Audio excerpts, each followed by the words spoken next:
how to fix YouTube and Play Store not working on your site selection.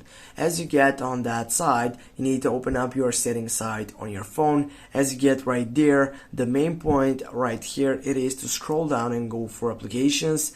And as you get on that file selection, without wasting any time on the search box, you're gonna type for Google Play. And yeah, as you get on Google Play Services, just go tap on that selection, and from now on, the main point right over there, it is to go simply get for storage, take off or clear the cake for all these site selections from there. As you get and clear the cake, you can also manage the storage to get to the right point setup. And as you get done with all that stuff, the main point after you got in your site selection screen, it is to go into your Google Play Store, check it out if you have any updates for your YouTube section.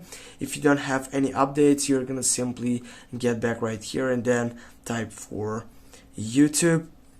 And as you get for a YouTube selection, yeah, from there not, but from applications, and as you get right here, just go for YouTube.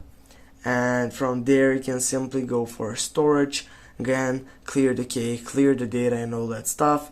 And as I said, you need to have the latest version of your YouTube, and then it will take you to the main point and fix that setup playing for not working.